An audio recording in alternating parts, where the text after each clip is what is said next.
Hello everyone. Today we are going to discuss applications of Gauss theorem. The first application of Gauss theorem is this one. Using Gauss theorem we can calculate electric field due to infinitely long charged wire. Ami Gauss theorem or সহায়ত আমি এডাল infinitely long charged wire কারণে electric field calculate কৰিব পাৰো.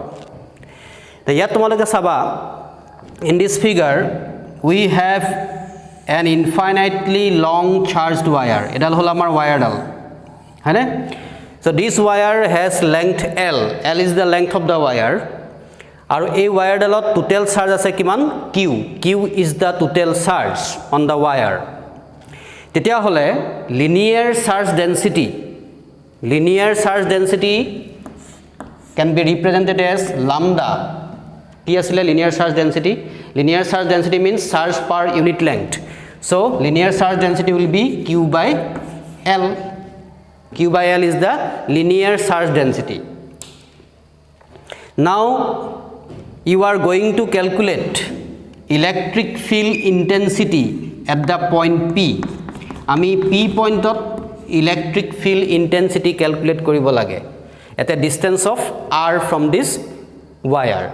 This point P is at a distance of r from this wire. তাৰমানে আমি কিমান ডিসটেন্সত electric field calculate কৰিম? r ডিসটেন্সত calculate কৰিম.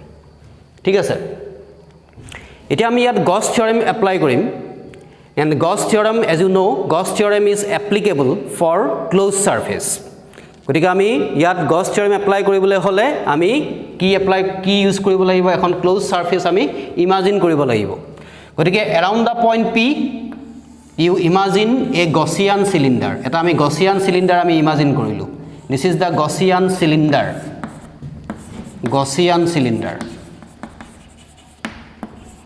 কিহৰ কাৰণে আমি Gaussian cylinder imagine কৰিবলগীয়া হ'ল?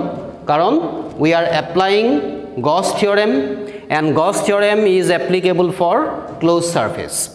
গতিকে আমি ইয়াত এটা Gaussian cylinder আমি imagine কৰিলো. This Gaussian cylinder has length L. Gaussian cylinder to length হ'ব L হয়নে? আৰু এই Gaussian cylinder টোত এই wire ডাল কি হিচাপে আছে? Axis হিচাপে আছে. This wire is now acts as an axis of the cylinder. Axis হিচাপে আছে লাইন ডাল কন্ডাক্টৰ ডাল. এতিয়া আমি এই সিলিন্ডাৰটোত বা Gaussian সিলিন্ডাৰটোত আমাৰ সারফেস আছে তিনিখন. This is your surface S1, এখন সারফেস আছে plane surface. S2, this is your another surface S2, আৰু আছে কাৰ্ভ সাৰফেস হয় না? এতিয়া তিনিখন সাৰফেস আছে S1, S2 and S3. এতিয়া আমি কি কৰিম? এই সিলিন্ডাৰটোত ফ্লাক্সটো আমি ক্যালকুলেট কৰিম. What will be the total flux through this Gaussian cylinder? হয়নে? এতিয়া আমি কি কৰিব লাগিব? Total flux find কৰিবলৈ হলে first you calculate electric flux through S1. তুমি S1 ত flux টো find কৰা হয়নে? next তুমি find কৰা electric flux through S2. S2 surfaceত find কৰা. next S3 কাৰণে find কৰা. তো আমি তিনটা সাৰফেসত flux উলিওৱাৰ পিছত যদি আমি 8 কৰি দিও তেতিয়া আমি কি পাম? গোটেই সিলিন্ডাৰটোত কি পাই যাম? total flux টো পাই যাম হয় না? এতিয়া আমি যদি S1 ৰ কাৰণে যদি ফ্লাক্স উলিয়াবলৈ যাওঁ তো আমি ইয়াত কি কৰিম? প্ৰথমতে এটা সৰু এলিমেন্ট কনসিডাৰ কৰিম. This is the element, suppose this element has area ds1 হয়নে? ds1 is the area of this element. Then what will be the direction of area vector for this element?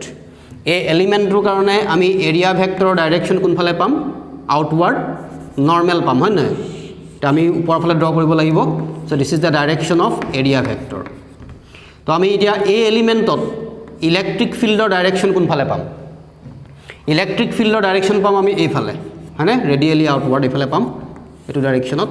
This is the direction of electric field. ঠিক আছে? তেতিয়া হলে ইয়াত electric field আৰু ds1 vector তাৰ মাজৰ এই এংগলটো কিমান হ'ব? This angle is 90 degree. থিটা ইজ 90 ডিগ্ৰী হয় না? এতিয়া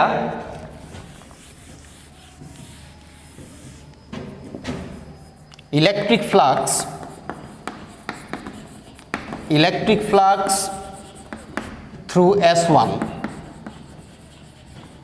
through S1 আমি কেনেকৈ লিখিম ধৰা এটো phi 1 ধৰিলো মই হয়নে এতিয়া আমি এই সৰু এলিমেন্টত ইলেক্ট্ৰিক ফ্লাক্স কিমান পাম it will B E vector dot d S1 vector ঠিক আছে এই সৰু এলিমেন্টৰ কাৰণে for the small element electric flux is E vector dot d S1 vector তেতিয়া হলে এই গুটেই সাৰফেসটোৰ কাৰণে for the whole surface S1 what will be the electric flux আমি ইয়াক কি কৰিব লাগিব ইন্টিগ্ৰেট কৰিব লাগিব হয়নে তো আমি এটা ইন্টিগ্ৰেট কৰিলে কিমান পাম ইন্টিগ্ৰেট কৰিলে ইন্টিগ্ৰেশন আহি যাব ইয়াত E d S1 cos of angle is 90 degree so cos of 90 degree so 0 হয়নে গতিকে আমি এই সাৰফেসটোৰ কাৰণে S1 ৰ কাৰণে ইলেক্ট্ৰিক ফ্লাক্স কিমান পালো 0 পালো ঠিক আছে next you calculate electric flux through the surface S2 এটা যদি আমি S2 ৰ কাৰণে ফ্লাক্স ফাইন্ড কৰিবলৈ যাওঁ তেতিয়ালে আমি ইয়াত S2 ত কি ধৰিব লাগিব এটা সৰু এলিমেন্ট কনসিডাৰ কৰিব লাগিব this is your small element suppose this element has area ds2 হয়নে এটা আমি ds2 ডাইৰেকশন কোনফালে পাম ডাউনৱাৰ্ড ডাইৰেকশনত পাম outward normal so this is the direction of ds2 and direction of electric field will be in this direction ঠিক আছে তেতিয়া হলে angle between E vector and ds2 vector is again 90 degree then what will be the total flux through S2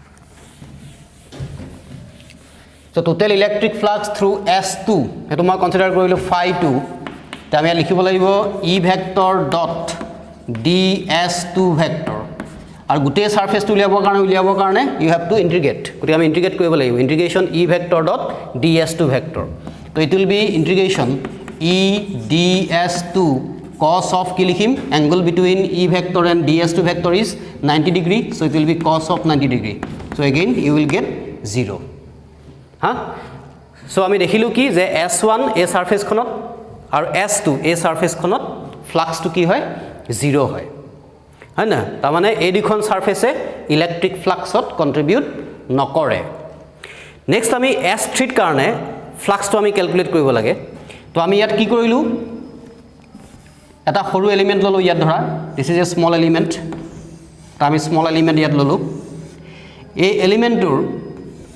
এই এলিমেন্টৰ ধৰা এৰিয়াটো হৈ গল ধৰা ds3 তেতিয়া হলে আমি ইয়াত ds3 এৰিয়া ভেক্টৰ ডাইৰেকশন কোনফালে পাম আউটৱাৰ্ড নৰ্মেল এফালে পালো at this point P electric ফিল্ডৰ ডাইৰেকশন আমি কোনফালে পাম আউটৱাৰ্ড পাম ৰেডিয়ালি আউটৱাৰ্ড এফালে পালা হয়নে তেতিয়া হলে এই সৰু এলিমেন্টৰ কাৰণে আমি এতিয়া ইলেক্ট্ৰিক ফ্লাক্স কিমান পাম electric flux for the small element it will be E vector dot ds3 vector তেতিয়ালে গুটেই কার্ভ সারফেস খনৰ কাৰণে ইলেক্ট্ৰিক ফ্লাক্স কি কেনেকৈ উলিয়াম আমি ইয়াক আকৌ আমি কি কৰিব লাগিব ইন্টিগ্ৰেট কৰিব লাগিব so electric flux through S3 যদি আমি S3 কাৰণে ফাইন্ড কৰিবলৈ যাওঁ it will be phi 3 equals আমি প্ৰথমতে কি কৰিম এই সৰু এলিমেন্টৰ কাৰণে ফাইন্ড কৰিম for the small element it will be E vector dot ds3 vector হয়নে আৰু গুটেই সাৰফেসৰ কাৰণে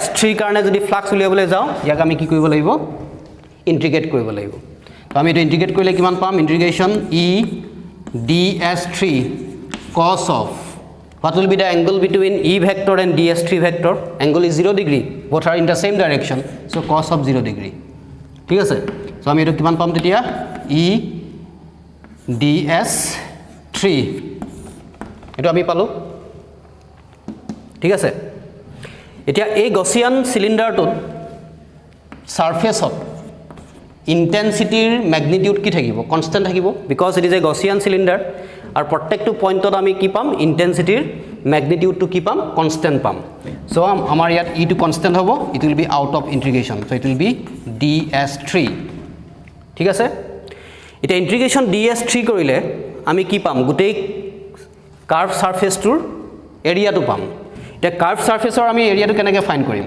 কাৰ্ভ সাৰফেসৰ এৰিয়া কিমান হয় 2 পাই r ইনটু h হয় না 2 পাই r ইনটু h ইয়াৰ আমাৰ h ৰ জায়গাত কি আহিব l আহিব হয় না তো ইউ হ্যাভ টু রাইট 2 পাই r ইনটু l ঠিক আছে This is your electric flux through the curved surface. ইয়াত তোমালোকে সাইডত লিখি থব পাৰিবা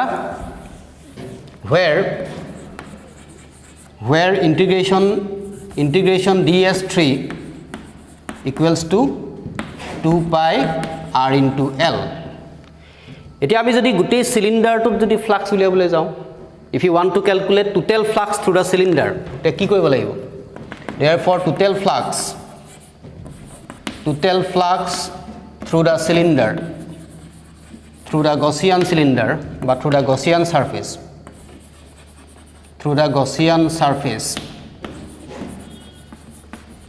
কি কৰিব লাগিব total flux is suppose phi তো আমি কি কৰিব লাগিব ইয়াত phi 1 plus phi 2 plus phi 3 কৰিব লাগিব তাৰ মানে এই তিনিখন সাৰফেসৰ ফ্লাক্সটো আমি এড কৰিব লাগিব এতিয়া আমি phi 1 কিমান পাইছিলো phi 1 আমি 0 পাইছিলো phi 2 আমি 0 পালো আৰু phi 3 আমি পালো কিমান e into 2 pi r into l পালো হেতু আমি পুট কৰি দিলো ইয়াত হয়নে এটা according to Gauss theorem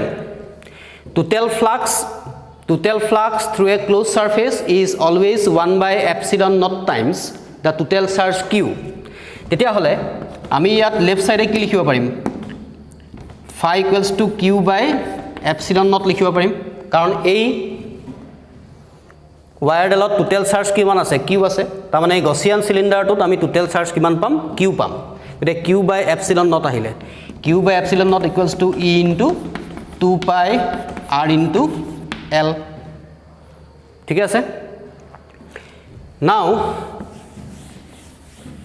if you put the value of q এটা আমি lambdaৰ পৰা q ভ্যালু ফাইন্ড কৰিব পাৰো you can calculate value of q from lambda গতে আমি q মানে কি লিখিব পাৰিম lambda into l লিখিব পাৰিম so lambda into l by epsilon naught হয়নে q ৰ জায়গাত পুট কৰিলো মই lambda l ইয়াত থাকি গল ৰাইট সাইডে e into 2 pi r into l হয়নে ইয়াত l কি যাব ক্যান্সেল যাব তো ইয়াৰ পৰা আমি ক্যালকুলেট কৰিব লাগে intensity at the point p আমি আসলতে আমাৰ ইন্টেনশন আছিল our intention was to calculate intensity at the point p তো p পয়েন্টত আমি ইন্টেনসিটি ক্যালকুলেট কৰিব লাগে আৰু p পয়েন্টত ইন্টেনসিটিৰ আমি ম্যাগনিটিউড কিমান লৈছো e লৈছো সো আমি ইয়াৰ পৰা e ক্যালকুলেট কৰিব লাগিব তো ভ্যালু অফ e আমি কিমান পাম ইয়াৰ পৰা lambda by এটো ডিভাইড হৈ যাব lambda by 2 pi r into epsilon naught so this is your ultimate expression for intensity at the point p due to this charge wire আৰু এটা কথা মই ইয়াত কৈ থওঁ ইয়াত এই কণ্ডাক্টৰ ডালত এই চাৰ্জ বিলাক এডাল লাইনত এৰেঞ্জ কৰা আছে হয় না এই চাৰ্জ বিলাক এডাল লাইনত আছে বুলি আমি ইমাজিন কৰিব পাৰো হেকাৰণে আমি এই কম্বিনেশনটো ক'ব পাৰো লাইন চাৰ্জ আমি এটো লাইন চাৰ্জ বুলি ক'ব পাৰো because charges are distributed along a line এটা লাইনত এৰেঞ্জ কৰা হৈছে বা এলং দা লেংথ এৰেঞ্জ কৰা হৈছে হেকাৰণে আমি এটো লাইন চাৰ্জ বুলি কৈছো এটা আমি পালো কি যে intensity due to this line charge is lambda by 2 pi r into epsilon naught so আমি এটা দেখিছো যে for a particular conductor lambda is constant lambda is the linear charge density 2 pi constant epsilon naught constant তেতিয়া হলে আমি ইয়াৰ পৰা ক'ব পাৰিম কি যে intensity is inversely proportional to r তাৰ মানে সেপাৰেশন টু r টু জিমানে ইনক্ৰিজ হ'ব e টু হিমানে ডিক্ৰিজ হ'ব তাৰ মানে তোমালোকে যদি এটু পয়েন্টত জিমান ইন্টেনসিটি পাবা এই p পয়েন্টত জিমান ইন্টেনসিটি পাবা এটু পয়েন্টত কনসিডার কৰিলে ইন্টেনসিটি আমি বেছি পাম কাৰণ ইয়াত r টু কি হৈ যাব ডিক্রিজ হৈ যাব r ডিক্রিজ হলে e টু ইনক্রিজ হ'ব ঠিক আছে so this is the first application so this is all about for today's class thank you